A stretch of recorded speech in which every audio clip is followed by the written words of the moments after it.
You think the Wild West was wild before cowboys, before gold rushes, before Hollywood turned feathers into fashion accessories. The lands now known as the Americas were already soaked in stories of justice. Justice that didn't come from courtrooms or powdered wigs, but from the earth, the fire, the spirits, and sometimes from pure, unfiltered rage. When people today think of Native American tribes, they often picture noble warriors, wise shamans, and peaceful coexistence with nature. And while all that existed, so Tambum did something else. Order, and where there's order, there's always punishment. But this wasn't your average medieval, let's burn a heretic situation.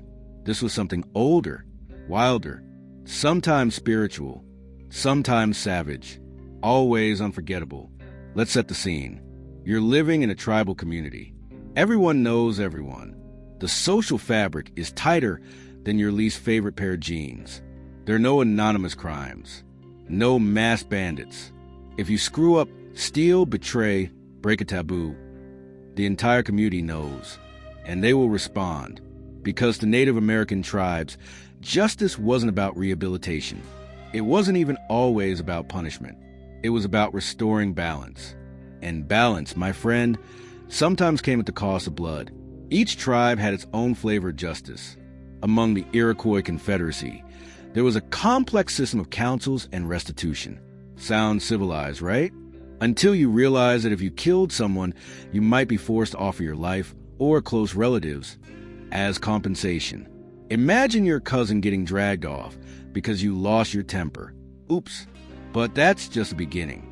Among the Comanche, known for their ferocity, betrayal or cowardice in battle could result in torture. Not just a slap on the wrist. We're talking skinning, burning, or being tied to an anthill under the desert sun. Justice served with a side of agony. In some Plains tribes, a warrior who disrespected sacred rites or elders might face the terrifying ritual of cutting shame.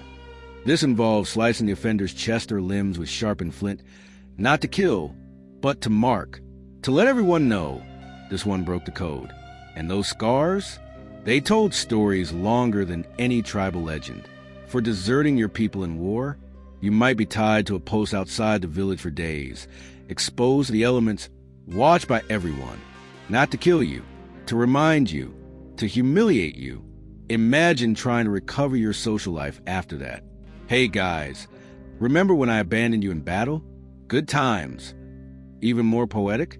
Some tribes, like the Apache, believe that exile was worse than death. To be cast out, denied the right to walk the land of your ancestors, to be invisible in the spirit world. That was punishment on a cosmic level. You're not just rejected socially. You're erased spiritually. Among the Haudenosaunee or people of the Longhouse, disputes could be resolved through ritual condolence ceremonies. Unless, of course, the offense demanded blood. There are records of ceremonial executions performed with religious care, meant not just to kill the offender, but to purify the tribe. Imagine being murdered with honor. So your spirit doesn't come back angry. Some coastal tribes practice shaming punishments that involve public nudity, ceremonial haircutting, or enforced silence for months. These were brutal, not in the physical sense, but in the psychological one. Being silenced in a culture built around storytelling and oral tradition, that's like cutting out someone's identity. And don't think women were exempt. In matrilineal tribes, women held incredible power, but with great power came equally harsh consequences. A woman accused of poisoning, betrayal, or violating sacred sexual norms might be executed by drowning or ritual suffocation. And it wasn't quick, because the point was never just death. It was memory. You see, punishment in many native cultures wasn't only about the moment of pain. It was about legacy. The lesson had to ripple through time. The name of the offender might be erased from family songs. Their story twisted into a warning. Their spirit denied ancestral rights, left to wander. Imagine being forgotten on purpose, erased from both life and lore. Some tribes even involved children in witnessing punishments, not out of cruelty, but to ensure the memory passed on. Not just what happened, but why it happened. Justice wasn't just an event. It was a generational transmission. And what about revenge? In tribes with strong warrior codes like the Lakota or Cheyenne, revenge wasn't vigilante justice. It was duty. If someone harmed your kin and the council didn't act, you had to restore honor. But that came with its own risks. Fail to do it right, and now you might be judged. So yes, this was justice, pre-colonial style. It was complex, brutal, symbolic, deeply spiritual, and above all, inescapably public. Now, picture living in that world, where every action had a consequence not just for you, but for your family, your name, your soul, where justice wasn't a courtroom drama. It was community theater with very real stakes. So next time someone talks about the peaceful natives, remember, peace had a price. And when someone broke the code, the tribe didn't send a lawyer. They sent a message. And we're just getting started. If you survived this chapter without flinching, you deserve a reward. Smash the like button if you learned something new or felt deeply unsettled. Comment below which punishment shocked you the most. Subscribe and hit the bell so you don't miss Chapter 2. It gets way more intense. Share this video with your history-obsessed friend who thinks tribal life was all dream catchers and drum circles, because this is only the first cut, and the blade is still sharp. Trial by torture, pain as spiritual justice. Welcome to the next level, where punishment isn't just pain but purification. In many Native American cultures, physical suffering wasn't always seen as cruelty. Sometimes it was seen as necessary, a path to spiritual clarity, a test of character, a price to pay for disrupting the harmony of the tribe. And sometimes it was just the way a society without jails, chains, or surveillance cameras made sure you never broke the rules again. Let's talk about pain. Not the quick, cartoon kind. We're talking drawn-out, ceremonial, community-sanctioned agony. And while that may sound like some medieval nightmare, for many Native tribes, pain was power. Pain was meaning. Pain was proof that justice had been served, not only to the tribe, but to the spirits watching. Take the Mandan tribe, for example. One of their most famous rituals, the Okipa ceremony, wasn't technically a punishment, but it shows how far pain could go in service of sacred. Young men were pierced through their chest muscles with wooden skewers, tied to poles, and made to hang for hours without flinching. This was a test of strength, of commitment, of honor. Now imagine applying that mindset to justice. If earning respect required you to nearly die, what did atonement look like? In some tribes, convicted offenders were forced to undergo ritual burning. Not to the death, but just enough to scar, to purify, to leave a mark both physical and symbolic. The idea was simple. Fire cleanses. Your crime had tainted the balance, and only the sacred flame could wash it away. Imagine holding your hands over burning coals while the elders chant prayers for your redemption. That's not just punishment. That's psychological warfare. The Cherokee, for instance, practiced ritual beatings and public lashings, often in front of the tribe's council house. These weren't hidden. They were performances. The condemned was not only being hurt, they were being watched, and that was the real punishment. In a society where community meant everything, the shame of being seen, of being judged, could cut deeper than any blade. But sometimes blades were involved. Among the Sioux, certain crimes could result in the slicing of fingers or ears. This wasn't about torture for torture's sake. It was about making the crime visible, permanent. You couldn't hide your guilt. Your body carried the memory. Your flesh spoke. And if you think that's extreme, consider the practice of trial by endurance. Some tribes believed that the only way to determine truth was through suffering. A man accused of betrayal might be tied to a tree, smeared with sap, and left to the insects. If he survived, maybe the spirits were on his side. If not, well, the spirits had spoken. The point wasn't cruelty. It was restoration. These communities didn't want endless prisons or revolving punishment cycles. They wanted closure, harmony, and if that meant inflicting pain, so be it, as long as the spirit world approved. There's also the role of the shaman or medicine man in these punishments. In many cases, the tribe's spiritual leader would oversee the process, not just to supervise the ritual, but to monitor its energy. Was the offender truly repentant? Were the ancestors satisfied? The punishment didn't end when the body gave out. It ended when balance returned. And for those who survived, there was often a second ritual, reintegration. If the offender endured a punishment, showed humility, accepted their scars, they might be welcomed back. Not always, but sometimes, because pain was a path back to the circle. But you had to walk it barefoot, bleeding, and alone. It's easy to look at these practices through modern eyes and see only brutality. But these weren't sadistic systems. They were spiritual ones. Pain was a tool, a medium, a message. Today, our punishments are sterile, quiet, hidden behind bars and bureaucracy. But maybe, just maybe, there's something strangely honest about being made to feel your crimes. To suffer not as revenge, but as reckoning. So the next time you forget to pay your taxes, imagine this. Instead of a letter from the IRS, a circle of elders gathers, smears you in sacred ash, and holds your hand over a flame while chanting your social security number. Maybe you'd never be late again. Still breathing? Good. That means you've survived another chapter. Hit like if this gave you chills, or at least made you appreciate modern plumbing. Drop a comment. Could you endure a ritual of pain for redemption? Subscribe and smash that bell so you don't miss the next chapter. Share this with someone who thinks ancient justice was all teepees and hugs. Because the knife isn't done carving, and neither is this story. The forest is watching. Exile, starvation, and nature as executioner. If you thought torture was the worst punishment a tribal society could devise, think again. There's something even more chilling than fire, blade, or public humiliation, and it comes with silence. No crowds, no ceremony, just you and the wild. Because for many Native American tribes, the ultimate punishment wasn't pain. It was removal, a slow, quiet death delivered not by human hands, but by nature herself. Welcome to the sentence of exile. Imagine being told, you are no longer part of us. Your name stripped from oral memory. Your face turned away from the fire circle. Your belongings, if any, thrown at your feet as you're pushed toward the forest. Alone, unarmed, spiritually severed from your people, your ancestors, your identity. This wasn't just banishment. It was annihilation.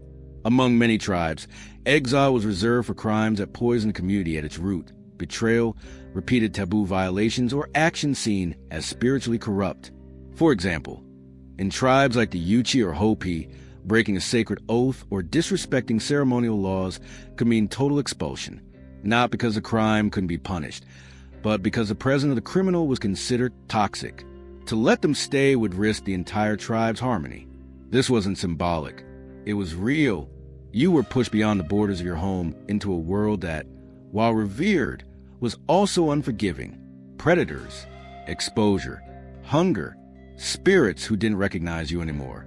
Some might try to survive alone, wandering as ghost people. Others succumb quickly, not from injury, but from despair. Because when your tribe is your entire universe, being cast out is like being exiled from existence itself. The forest, the desert, the plains, they all became executioners. You weren't stabbed. You simply stopped being. And even more brutal, no one would speak your name again. In some traditions, erasure was total. You didn't just cease to exist socially. Your memory was forbidden. Elders would strike your story from their teachings. Children were taught that some paths must never be walked. The ultimate tribal punishment wasn't death. It was silence. But it didn't always stop there. Some exiled individuals, desperate for redemption, would undergo extreme self-mutilation or vision quests, hoping the spirits might grant them re-entry. They would fast, bleed, and wander into sacred sites to seek forgiveness, not from the tribe, but from the land itself. Only after signs, lightning, visions, a marked animal encounter, might they return to plead their case. And even then, the answer was often no. In cases of war crimes, like abandoning one's war party or desecrating enemy corpses in a way deemed dishonorable, exile could be accompanied by a ceremonial curse. Medicine men would perform rites to unanchor the individual spirit from the tribe. They would no longer be followed by ancestral protection. And when they died, they would drift, alone, forgotten. Compare that to modern exile. You get relocated, change your name, start fresh. But in the tribal world, you didn't start again. You ended. And yet, for all its cruelty, exile also had a twisted grace. It was reversible in rare cases. A redemption arc wasn't impossible, just nearly so. And for some, that spark of hope was enough to survive, to change, to come back from the forest not as the same person, but as someone reborn, spiritually scorched but purified. Still, the message was clear. If you violate the circle closes without you. Nature became the mirror of your crime. The cold, the hunger, the silence, each one echoing the wrong you committed. And unlike a wound or a scar, exile didn't show on the skin. It showed in the eyes, empty, searching, resigned. So next time someone romanticizes tribal life as one big drum circle, remind them, the forest wasn't just a place of beauty. It was the tribe's last courtroom, and its verdicts were final. Still here? Then you haven't been exiled yet. Like this video if the idea of being erased from memory made your spine tingle. Comment below. Would you rather endure torture or be cast out forever? Subscribe and hit that bell so you don't miss Chapter 4, where we get bloody. Share this with someone who thinks getting ghosted is the worst thing that can happen, because nature doesn't forget, and neither do we. Blood for balance, sacrifice, revenge, and symbolic violence. If justice in tribal societies was about restoring balance, then sometimes that balance required blood, and not metaphorical blood, actual, warm, pulsing blood spilled onto sacred soil. Because in a world where the spiritual and physical were inseparable, violence wasn't just permitted. It was often demanded by the ancestors, the spirits, or the land itself. Welcome to the realm of sacred violence, where justice could be a ceremony, revenge a duty, and death a gift to the gods. Let's begin with the concept of sacrificial reciprocity. Among certain tribes of the Pacific Northwest, for example, blood was considered a spiritual currency, not just symbolic, but literal. A wrong committed, especially a murder or grave insult to a chief or elder, created a spiritual debt, and that debt had to be repaid, often with blood equal to the offense. Sometimes the offender was offered up. Other times, a volunteer from the family would take their place, a willing sacrifice to restore cosmic equilibrium. This wasn't taken lightly. These rituals were precise, sacred, and deeply communal. The sacrifice would be ritually cleansed, adorned, and sometimes even honored before their death. Because this wasn't a criminal being punished. This was a vessel through which the tribe sought purification. A scapegoat, perhaps, but one treated with eerie reverence. Imagine a courtroom where the guilty are wept for, and their final walk is lined with chanting elders and offerings to the sky. Among the Aztecs, yes, technically Mesoamerican, but deeply relevant, ritual sacrifice wasn't only central, it was political. Captured warriors, especially from enemy tribes, were not just executed, they were honored through death. Their hearts offered to Huitzilopochtli, their blood fueling the sun itself. And while the Aztecs are often seen as uniquely brutal, echoes of this logic appear across North America.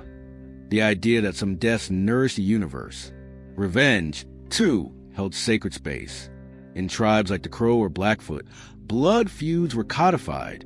If a member of your family was killed, you were obligated, not just permitted, to seek balance. This wasn't vengeance in the Western sense. It was cosmic arithmetic. A death required a death, or else the spiritual weight of imbalance could crush the tribe. But here's the twist. The avenger had to make the kill honorably. Sneak attacks, poison, or attacking civilians. Dishonorable. The revenge had to be clean, courageous, even poetic. If it sounds like this could go on forever, you're right.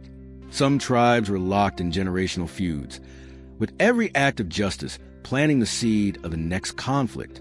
And yet, sometimes these spirals ended in peace ceremonies where both sides agreed to symbolic acts of pain, like the exchange of scarification, fasting, or offerings to shared deities, instead of blood.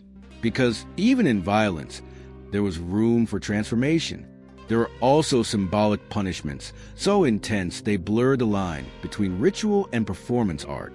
Among the Plains tribes, traitors were sometimes bound and forced to witness the execution of a loved one. A sacrifice meant to show them the weight of their betrayal. Others might be forced to wear the bones of their victim, carry a charred branch representing the soul they disturbed, or be branded with sacred marks indicating their eternal guilt.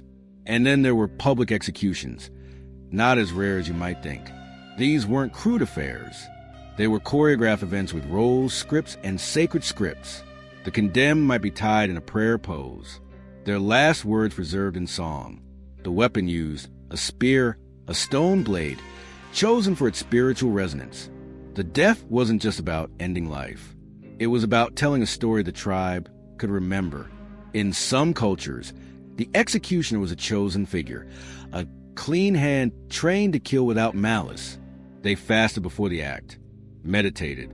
Some wore masks to shield their spirit from trauma, because even as death was delivered, balance had to be maintained within the executor.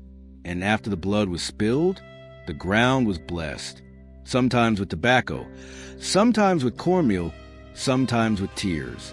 Elders would speak to the spirit of the deceased, asking them to go in peace, because the dead, even when punished, were still part of the spiritual web. You didn't just kill someone, you sent them somewhere, and you had to do it right. Let's pause here and ask, is this more civilized than what we do today? Life behind concrete, behind bars, without ritual, without meaning? Or is it simply a different kind of horror, wrapped in feathers and chants instead of steel and numbers? Whatever your answer, one thing's clear. In these societies, violence wasn't random. It was encoded, it was regulated, and above all, it was sacred.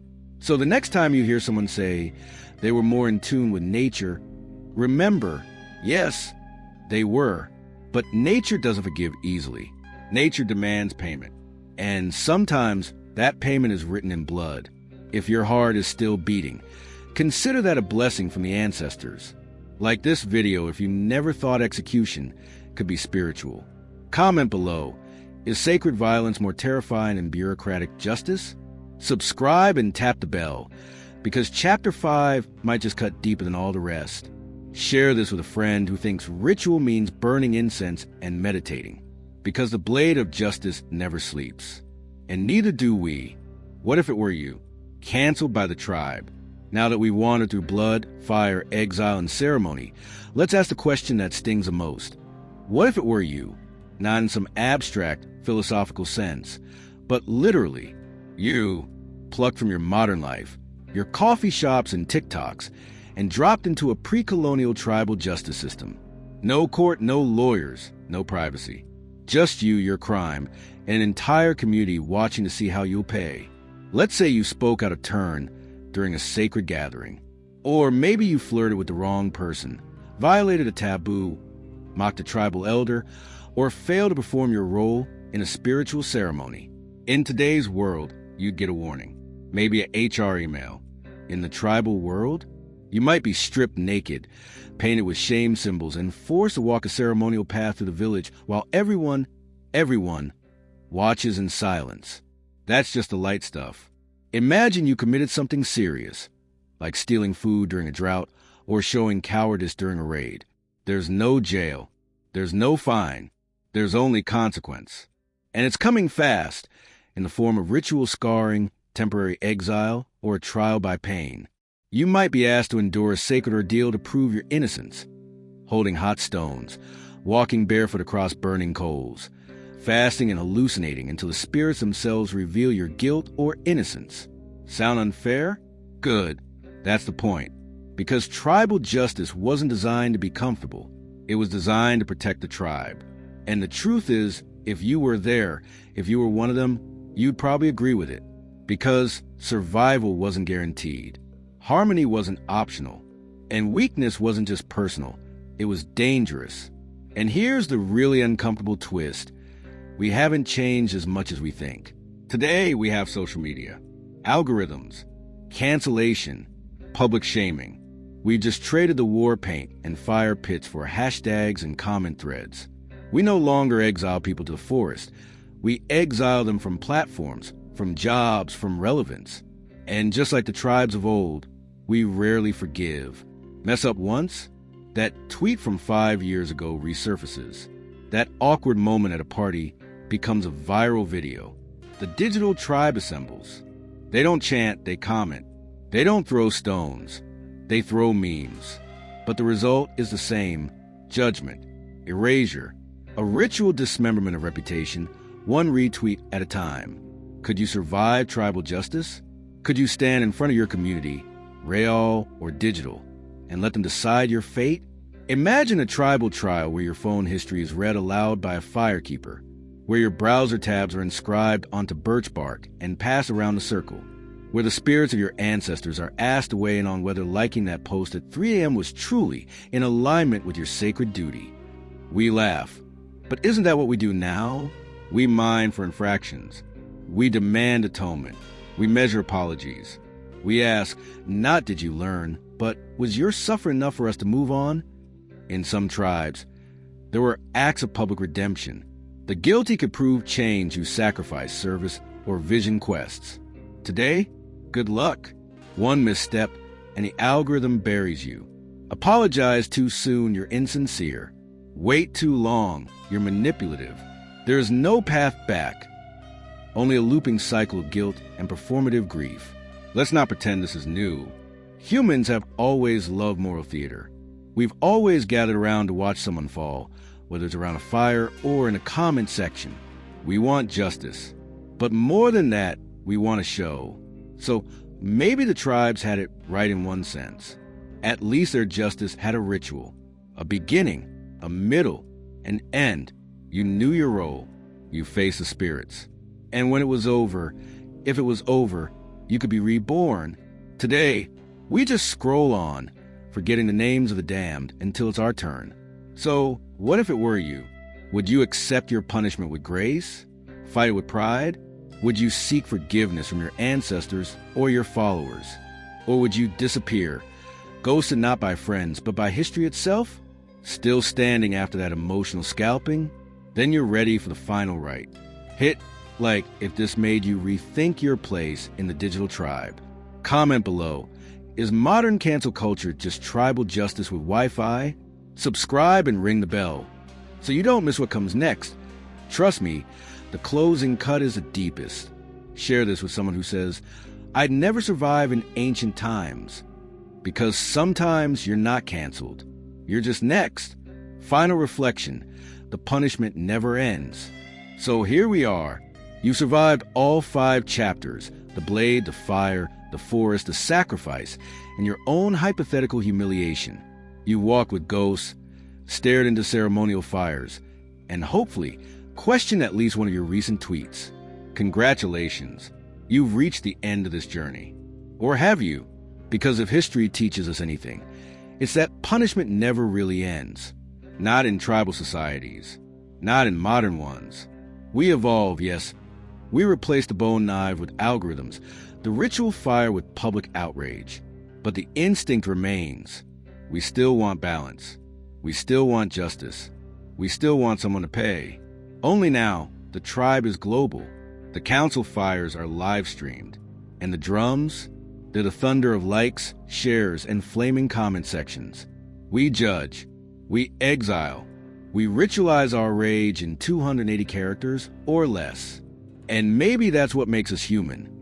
The drive to protect what we value, to preserve harmony, to punish what we perceive as dangerous. But maybe, just maybe, we've forgotten something that those ancient systems understood better than we do. That punishment, without redemption, is just cruelty. So next time you feel the urge to cancel, to exile, to digitally scalp someone because they failed, ask yourself, are you restoring balance? Or are you just feeding the fire? Because justice isn't just about who suffers. It's about why. And with that, the ceremony is over. The blade is clean. The forest is silent. But the tribe is watching. Your final rite of passage awaits. Like this video if your worldview is now 18% darker.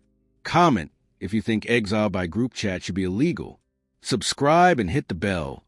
Because if you don't, the ancestors might just ghost you. Share with someone who loves history or punishment, or better yet, both. This has been the nightmarish punishments of Native American tribes that history forgot. Until the next cut, stay balanced, stay alert, and above all, don't give the tribe a reason